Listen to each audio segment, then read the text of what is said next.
irmãos, a gente não teve a oportunidade toda semana, e quando a gente tem a oportunidade, a gente diz, sim, vamos lá, porque é muito bom rever os irmãos e poder cultuar junto com vocês. Sempre rogando as bênçãos de Deus para que fale o nosso coração, né? E às vezes há um mau entendimento de algumas pessoas que vão pregar, que acham assim, agora Deus vai me usar para falar para a igreja, Deus vai me usar para falar conosco, porque eu também preciso ser abençoado pelo Senhor nessa noite, eu também preciso ouvir a voz do nosso Deus falando à sua igreja. Então eu não me excluo neste momento de pregação, eu sou o canal e ao mesmo tempo também Deus me usa. Isso acontece sempre, sempre. Às vezes eu chego em casa e falo, Senhor, o Senhor pegou pesado comigo nessa noite, porque Deus falou tanto forte ao meu coração, através da minha própria boca, isso acontece quase que sempre. Então louva a Deus por isso, e é isso que nós precisamos. Seja no seu instrumento, seja com a sua voz, entenda que nós estamos ministrando e ao mesmo tempo sendo ministrados pelo nosso Deus. Convido a igreja a abrir a palavra de Deus. Eu já venho tratando um tema há algum tempo, com a igreja lá de Dionísio, e quero compartilhar com os irmãos, dentro deste tema que eu estou trabalhando com os irmãos lá, está o livro de Jonas. Jonas. Um livro bastante conhecido por nós, a história de Jonas, todo mundo conhece, né? Já tratamos na escola dominical sobre Jonas, o peixe que engoliu a Jonas. Então toda aquela história a gente já conhece desde pequeno, mas hoje nós vamos conhecer uma face de Jonas que talvez nós deixamos passar de lado. Jonas, capítulo de número 4. Nós vamos ler os versos 6 até o verso 11. Verso 6 a verso 11. Jonas, capítulo 4. Versos 6 a 11.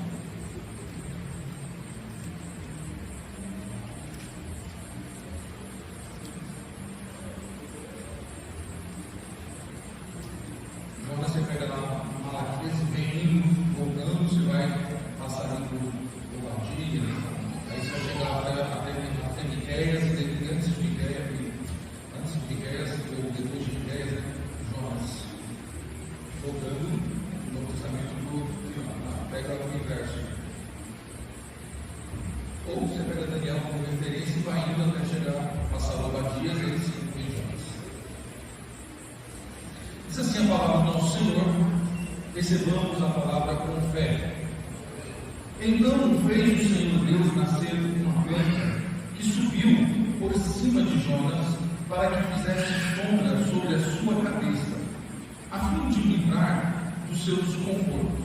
Jonas, pois, se alegrou em extremo por causa da planta. Mas Deus, no dia seguinte, ao subir da alva, enviou um verme, o qual feriu a planta e esta se secou. Em nascendo o sol, Deus mandou um vento calmoso oriental. O sol bateu na cabeça de Jonas, de maneira que desfalecia, pelo que pediu para si a morte, dizendo, melhor me é morrer do que viver. Então perguntou Deus a Jonas, é razoável essa tua ira por causa da planta? Ele respondeu, é razoável a minha ira até a morte. Tornou o Senhor, tens compaixão da planta, que te não custou trabalho, a qual não fizeste crescer, que numa noite nasceu e numa noite pereceu, e não hei de eu ter compaixão da grande cidade de Nínive, em que há mais de 120.000 pessoas que não sabem discernir entre a mão direita e a mão esquerda, e também muitos animais. Meus irmãos, esse é um texto muito intrigante da história de Jonas, e didaticamente ele se encontra no finalzinho do livro, justamente para nos ensinar algo muito valioso para nós, que por causa de uma influência da sociedade que nós vivemos, muitas vezes somos levados a ter o mesmo sentimento de Jonas. E aqui Deus vai ensinar Jonas que ele é misericordioso. Deus vai ensinar a Jonas o que é ter misericórdia. E é isso que nós vamos aprender. Bom, para a gente recapitular a história de Jonas, se você voltar aqui, no capítulo 1, nós vamos ver Deus vocacionando Jonas, Deus chamando Jonas para uma obra. Qual era essa obra? Ir pregar a cidade de Nínive.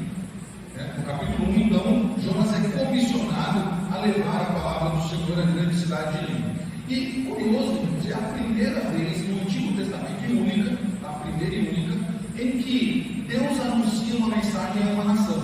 Até Jonas, as mensagens de Deus eram levadas a indivíduos, a um egípcio, a um filisteu, a um amorreu, a um etíope, mas nunca uma mensagem coletiva. Deus nunca levou uma palavra de arrependimento coletiva, que é a primeira vez, e claro, já apontando para algo mais sublime, algo no futuro, seria a palavra do Senhor sendo levada às nações e não mais somente restrito a Israel.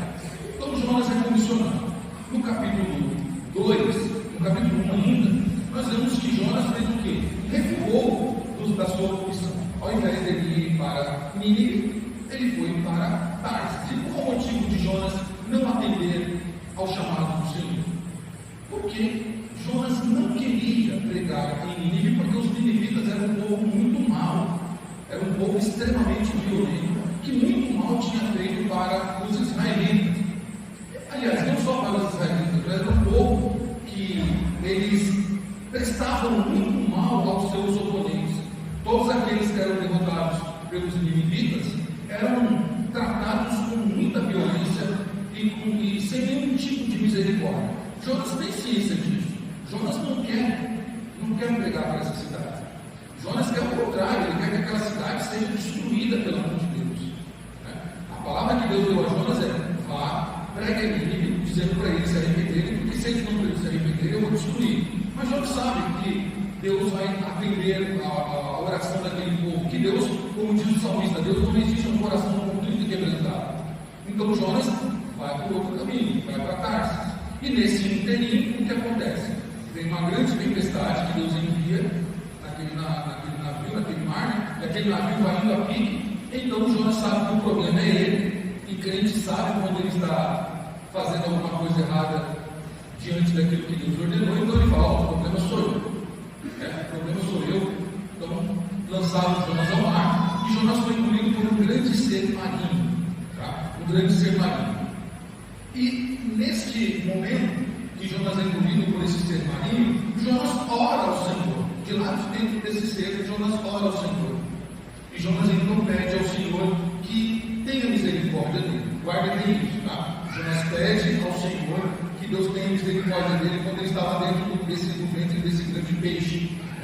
E ele lá ele ora ao Senhor, o Senhor atende a oração, então esse grande ser marinho é conduzido pelo Senhor e convida Jonas para a praia, e Jonas então vai para o seu destino. Capítulo 3, Jonas prega em Nínive.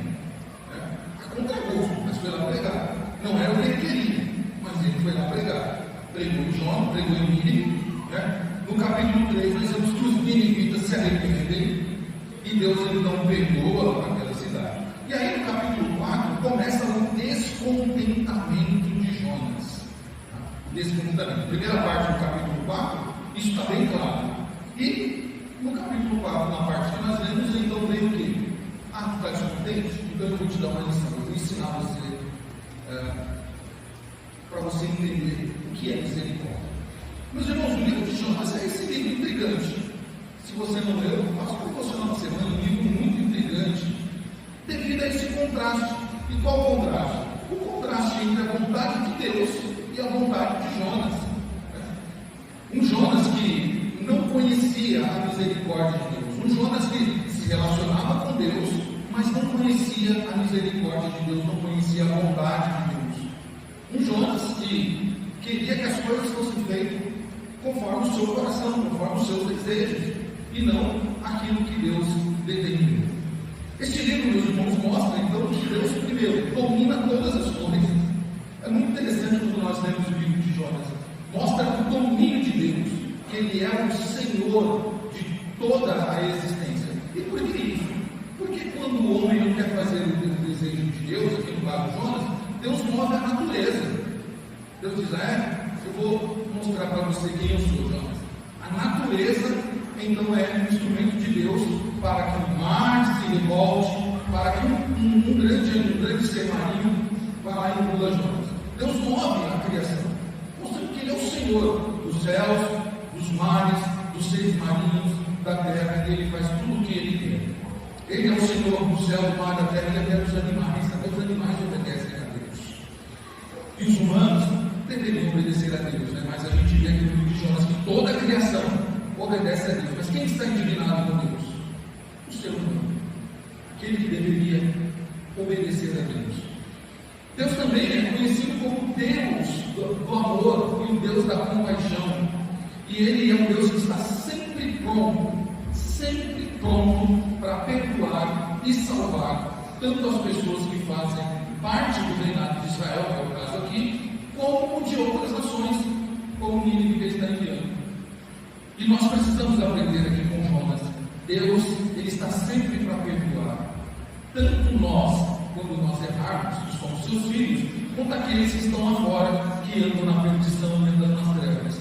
Deus está sempre pronto para perdoar e salvar. O livro de Jonas, então, deve ser visto como o livro da história da compaixão de Deus contra o egoísmo humano. Se a gente fosse dar um título para Jonas, daria assim, né? Título: A compaixão de Deus versus o egoísmo humano. Que não se alegra, não se contenta, não há contentamento no ser humano com aquilo que Deus se alegra. O ser humano deveria se alegrar com aquilo que Deus se alegra e se entristecer com aquilo que Deus se entristece. Mas nós vemos aqui que Jonas não é bem assim. Bom, Jonas então é esse profeta, relacionava-se com Deus, achava que conhecia Deus, mas nós vimos aqui na história que não é bem assim. Jonas ainda precisa se relacionar mais com Deus para conhecer mais a Deus e ver que Deus é um Deus de misericórdia, que a misericórdia dele se estende por toda a terra. Isso fica claro aqui no verso final. E aqui o Senhor então revela a grande diferença entre o coração dele, o coração do Senhor e o coração do profeta. O porquê dessa lição, meus irmãos? É Deus mostrando o que está no coração do profeta. O problema não é Nínive, o problema é o coração do profeta. Então esse livro, ele não é a história de Jonas e o peixe, ou o ser marinho. Não é a história de Nínive, mas é a história do coração de Deus e do coração do ser humano. É Deus revelando o que está no coração do ser humano de fato. E nós vamos aprender nessa noite isso. A ver, a sondar o nosso coração, a saber o que está dentro do nosso coração, quando uma ordem de Deus não é bem aquilo que nós gostaríamos que acontecesse, e você vai entender já já. Meus irmãos, verso 6 nos mostra a providência graciosa de Deus na vida do profeta Jonas. Se você me acompanha aí, ó, então fez o Senhor Deus nascer uma planta que subiu por cima de Jonas para que fizesse sombra sobre sua cabeça, a fim de livrar do seu desconforto. Jonas, pois, se alegrou em extremo por causa da planta. Olha que interessante, né? O profeta estava chateado. Se tivesse rede social naquele tempo, ele escrevia lá, #chateado, porque ele não queria a conversão do povo.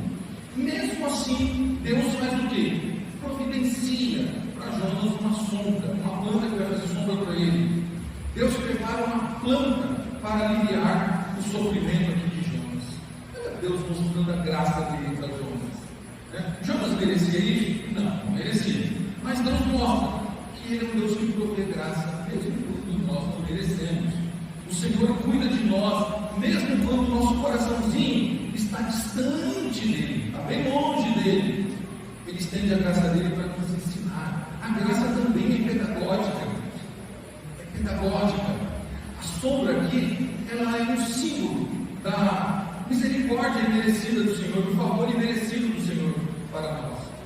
Jonas está aqui sendo agraciado por Deus, com uma bela de uma sombra para refrescar a sua cabeça. Muitas vezes nós somos assim, nosso coração está distante de Deus, por qualquer coisa que seja, por uma bênção mal alcançada, pelas lutas da vida, pelas tempestades que muitas vezes só caem em cima da gente.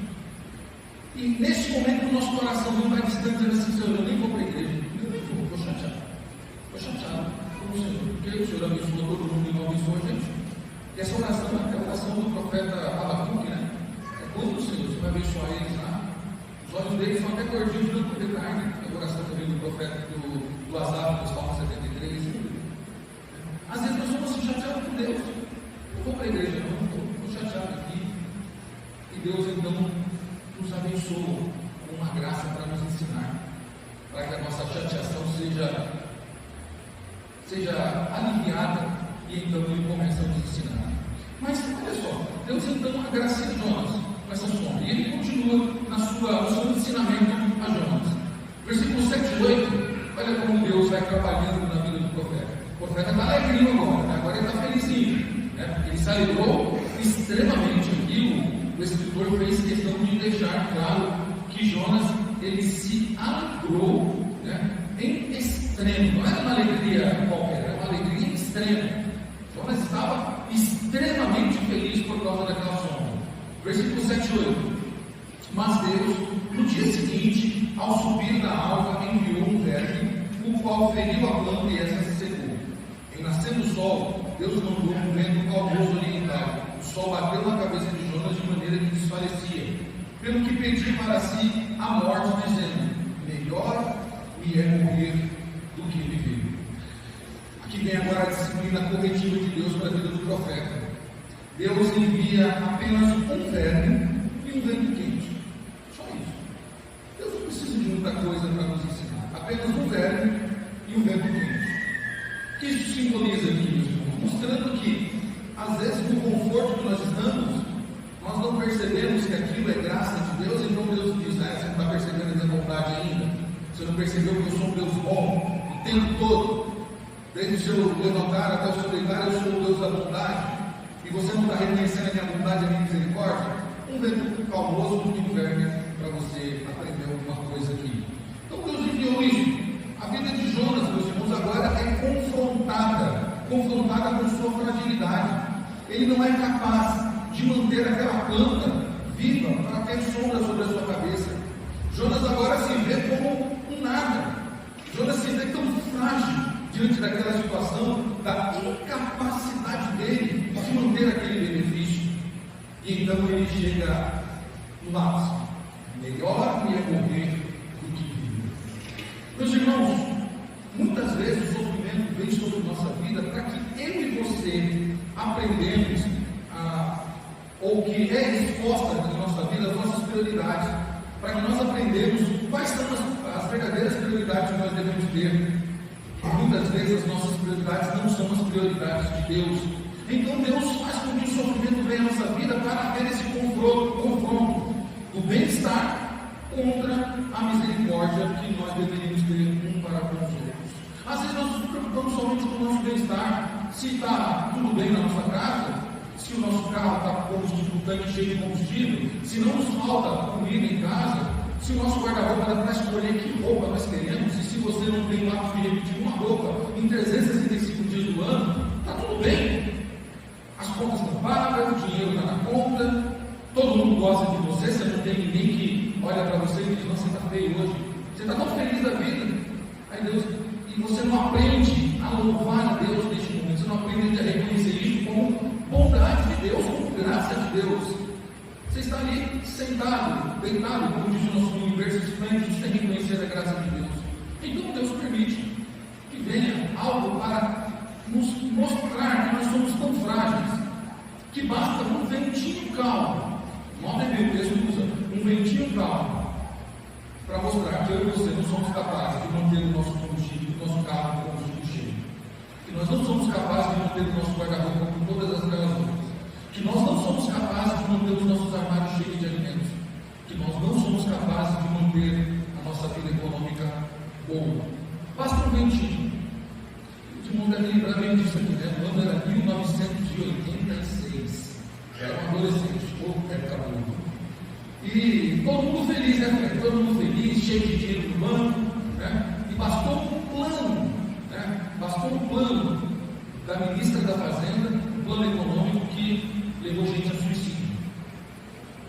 Pessoas tiraram a sua vida porque naquele momento o dinheiro que estava na conta foi congelado, foi confiscado. E aquelas pessoas viram a sua vida ruir. Agora elas não tinham mais o que elas achavam que poderia usufruir como bem queriam. Deus nos ensina, irmãos, que nós somos tão frágeis, tão pequenos, que basta um vento calmoso, um verme na nossa vida, mostrar quem nós somos. E aí sim nós reconhecemos quem Deus é. E a nossa atitude não pode ser a de Jonas. Jonas escolheu a pior atitude diante do sofrimento. Jonas disse que melhor ia morrer. Mas o curioso no texto não é a frase do profeta, essa primeira frase do profeta. É a resposta que ele dá para Deus. Deus fala assim: é justo o que você está falando? É lícito o que você está falando? E a resposta de Jonas é uma resposta enfática, uma resposta de quem tem um coração duro de fato, uma resposta de quem não entendeu quem é Deus e não entendeu o que Deus faz. Não conhece a misericórdia e a bondade de Deus, só conhece o seu bem-prazer, o seu bem-estar, só conhece as prioridades do seu coração. Veja isso, os versos 9 a 11 mostra isso, a lição compassiva de Deus. Versos 9, Deus começa: então perguntou Deus a Jonas: é razoável essa tua ira por causa da planta? Ele respondeu: é razoável a minha ira até a morte.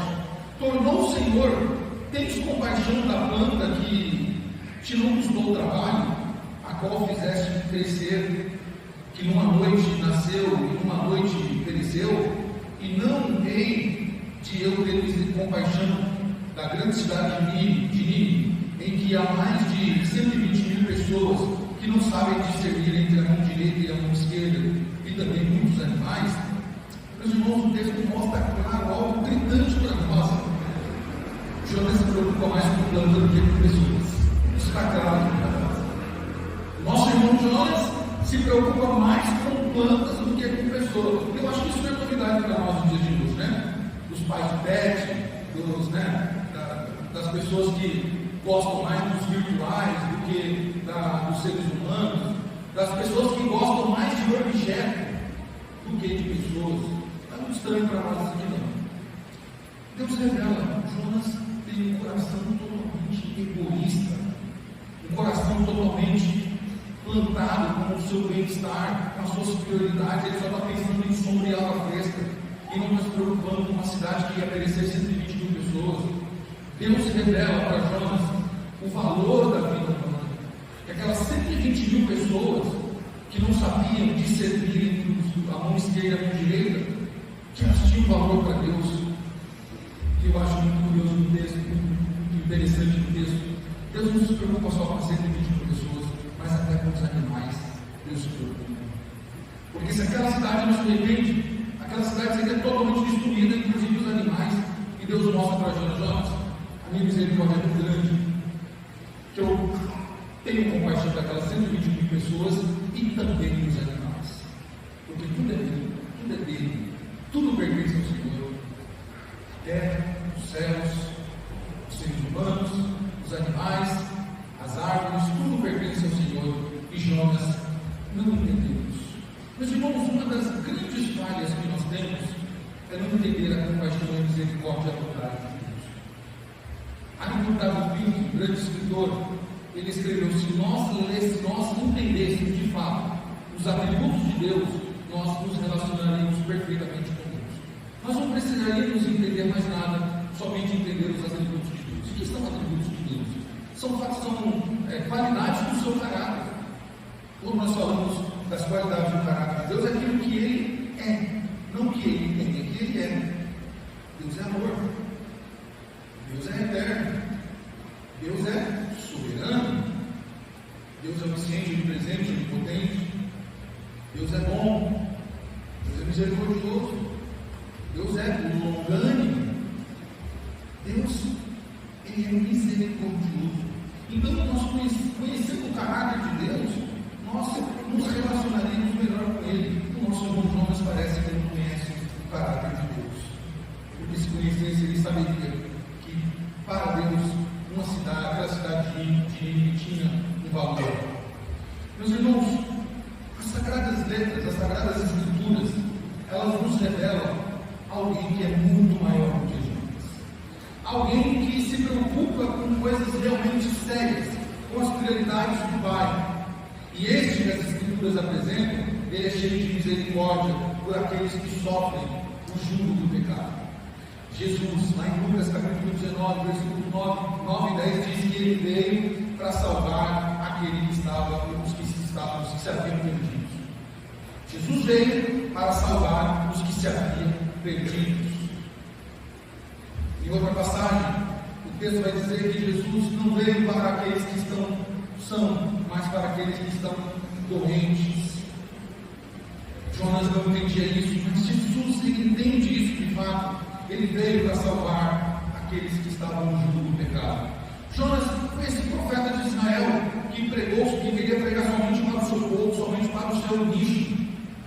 Jesus, ele está pregando para todos aqueles que querem ouvir, todos aqueles que ouvirão, cumprindo aquilo que foi dito pela boca de João o Batista, porque Deus enviou o seu filho unigênito, para que todo aquele que nele crê não pereça, mas tenha a vida eterna. No capítulo 12 de Mateus, meus irmãos, nos fala que o profeta Jonas passou 3 dias no ventre do grande ser marinho. Jesus também passou 3 dias no ventre da terra, ou seja, no seu sepulcro. E depois de 3 dias que Jonas saiu daquele ventre, daquele grande peixe, Jonas foi pregar a Nínive. Jesus, depois dos 3 dias no sepulcro, também foi pregar o Evangelho, para que todo aquele que crê no seu Evangelho seja salvo. O que nós aprendemos com isso, meus irmãos? Que Jesus, o nosso Senhor, Ele ama vidas.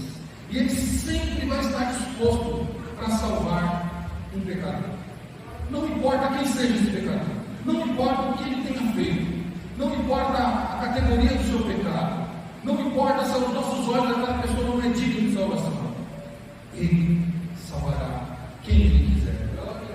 O interessante na vida de Jonas é que Jonas, no grande peixe, o que ele pede quando ele está no ventre do grande peixe? Ele vai decorar. Ele pede para que Deus tenha misericórdia dele. Mas o mesmo que pediu misericórdia de Deus, não tinha misericórdia de pessoas que estavam perecendo. Meus irmãos, temos que tomar cuidado. O mundo em que nós estamos vivendo neste exato momento, ele é um mundo perigosíssimo, com a sua cultura perigosíssima, e eu e você temos que tomar cuidado para não sermos influenciados por essa cultura. E que cultura é essa? A cultura de odiar as pessoas. Nós temos um mundo intolerante, onde uma pessoa toma uma bala no pescoço porque ela está pregando o Evangelho, porque ela está pregando coisas boas, falando coisas boas que desagradam a alguém. Nós vivemos num mundo onde, se você usar a cor vermelha, você é odiado pelo outro lado. E se você usar a verde e amarelo, você é odiado pelo outro lado. Nós temos um mundo onde pessoas não toleram a camisa de um clube rival. Se é cruzeirense, toma cuidado com os atleticanos e vice-versa. Nós temos um mundo hostil, as pessoas não querem mais diálogo e não têm mais misericórdia de alguém. E aí eu faço uma pergunta para que você leve para casa essa pergunta, de fato, isso no seu coração. Se Deus te mandar pregar para aquela pessoa que você julga não ser digna de salvação, como seria? Como você ficaria? Como seria isso no seu coração? Como você receberia? Se Deus te mandasse pregar para uma pessoa que praticou males terríveis e que você tem ciência da maldade que ela praticou até hoje.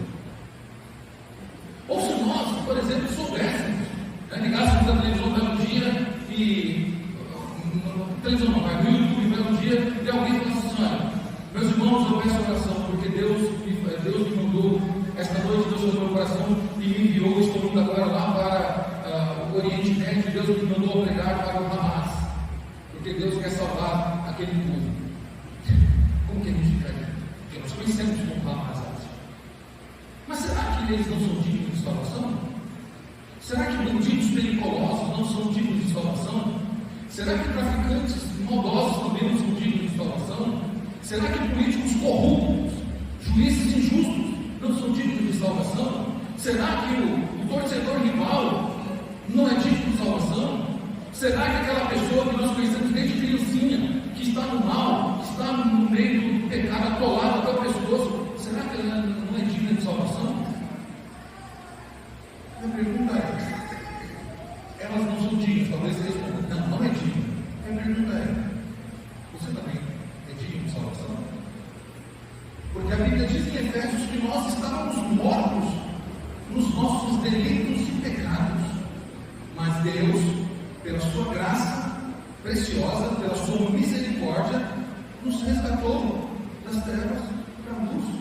Nós não éramos dignos de salvação e Deus assim nos salvou. Deus aplicou a sua misericórdia sobre nós. E nós, muitas vezes, vestimos a roupa de Jonas e queremos dar misericórdia para essas pessoas, não.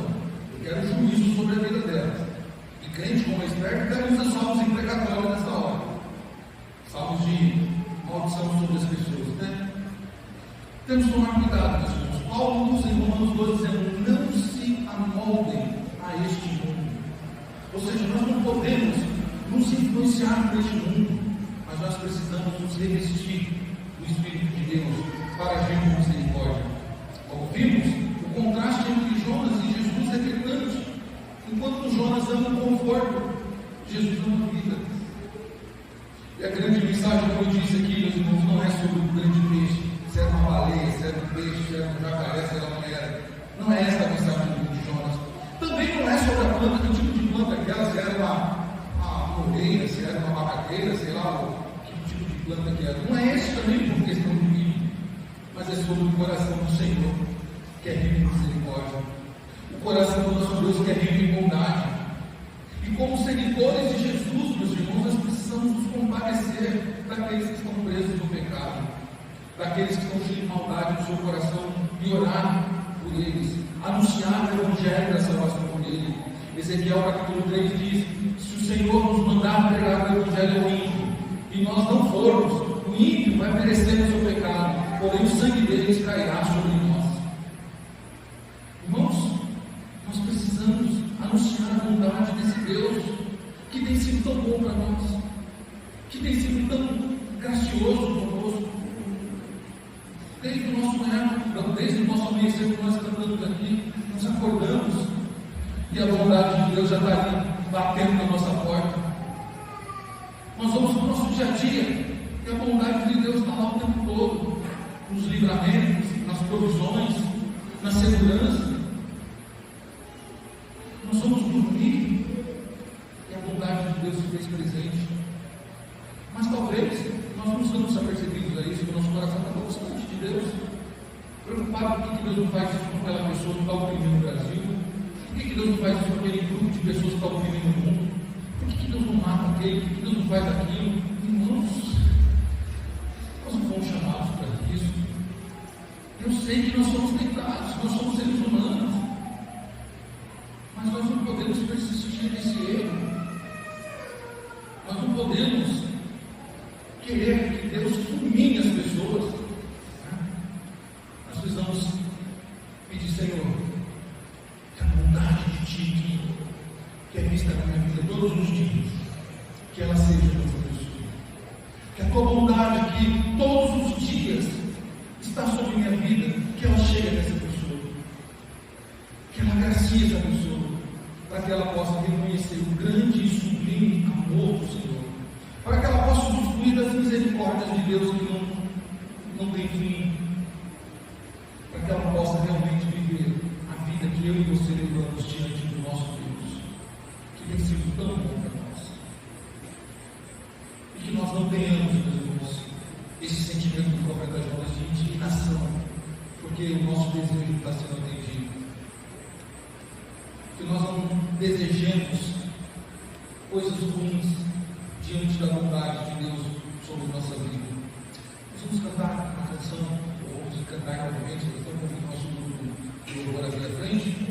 Essa canção fala sobre a bondade de Deus, nós já cantamos. Nós devemos cantar sempre essa canção, ou canções que nos remetem à bondade de Deus.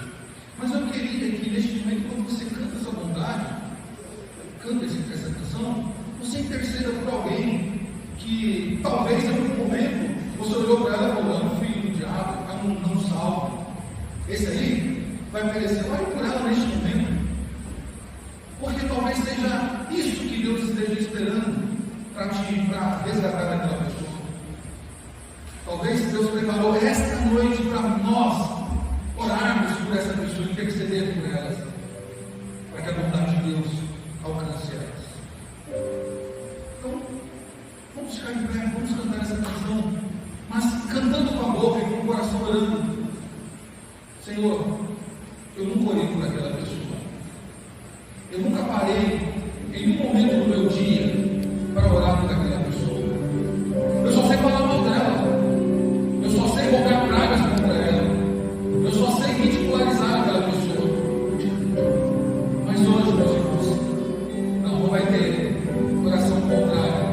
Não vai ter praga contra aquelas pessoas. Nós vamos orar por elas. Você vai na sua cabeça mesmo, você nem verbaliza nada. Você vai orar no seu coração para que Deus salve aquela pessoa. Para que Deus alcance aquela pessoa. E essa bondade de Deus está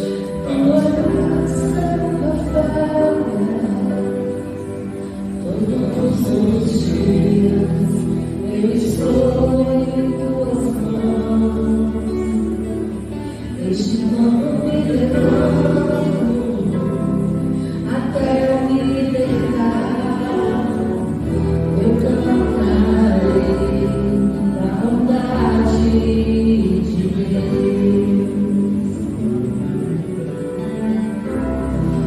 És fiel em todo tempo, Senhor.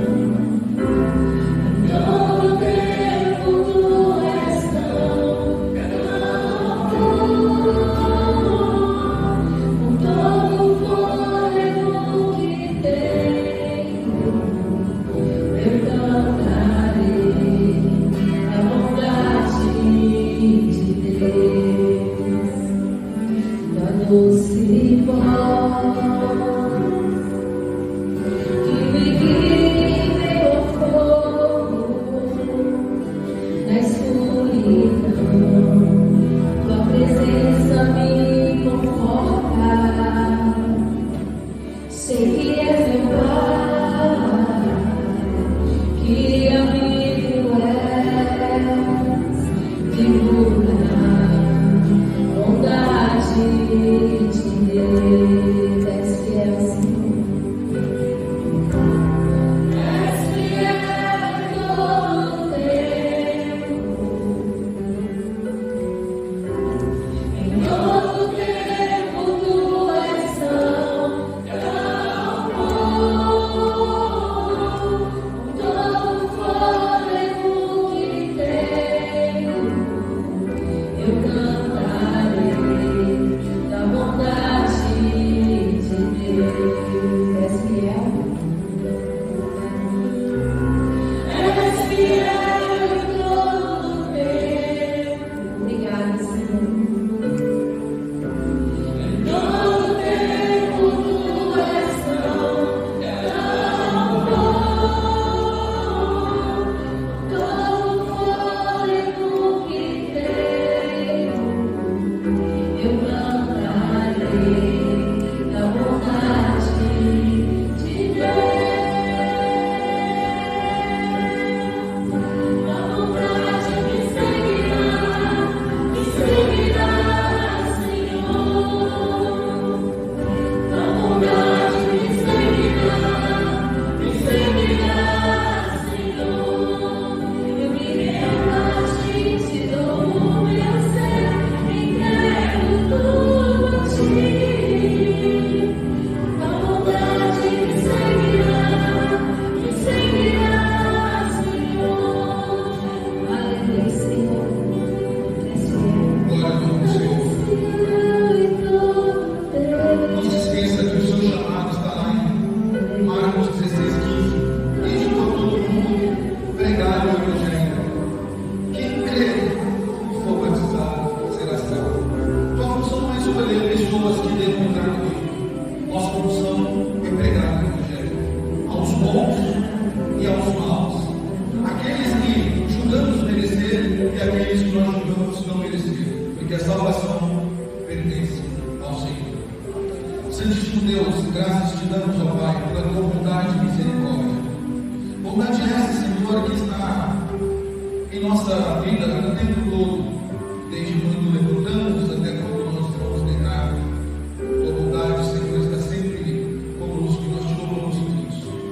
E a tua misericórdia, Senhor, que um dia nos resgatou da vida de pecado que vivíamos, nos resgatou, Senhor, das sombras da morte, Senhor, nos resgatou das trevas que estávamos, e hoje nos colocou na luz e nos colocou, Senhor, diante do teu amor.